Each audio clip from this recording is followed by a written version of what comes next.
Wabaddewo okukamuka entuyo wamu n'okuzirika ng'eggye lya UPDF likomekkereza okusunsulamu abavubuka embulakalevu abanaatwalibwa okutendekebwa begatte ku ggye ekkuuma byalo mu bbendobendo lya Kampala, Wakiso wamu ne Mukono.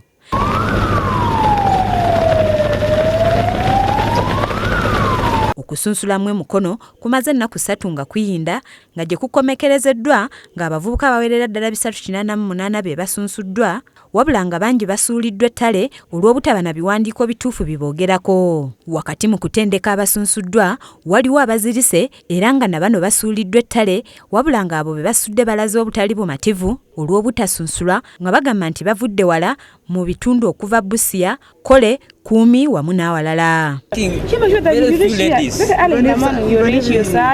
Then it means we ladies we are useless. They should have said we don't want ladies, just like that. We have realized once. So we did everything, running, blood testing.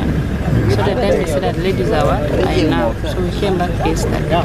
Mu kwogerako ne Lieutenant Colonel Felix Abuchi akuliddemu okusunsula kuno mu Kampala n'emirirwano ategeezezza ng'okusunsula okw'ennaku 3 bwe kujjumbiddwa ennyo era ng'abasunsuddwa bagenda kutendekebwa bakomewo bakuume emirembe mu bitundu byabwe nga kati omuwendo gw'abajaasi 3 be badde beetaaga bamaze okugufuna.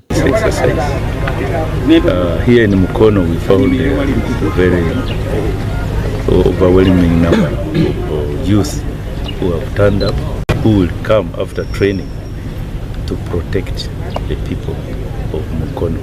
Kano Felix yeewuunyizza lwaki abaana enzaalwa naddala Abaganda tebajjumbidde kwewandiisa mu magye naddala mu bitundu by'e Wakiso ne Kampala. Bagamba nti babadde batono nnyo ng'obuzibu bwonna butadde ku butawuliziganya bulungi olw'olulimi n'abantu ba bulijjo kubanga abasinga si Baganda. We are recruiting these people to come and protect people from Buganda region, and they are there to protect people from their homes. We are going to deploy them in Paris.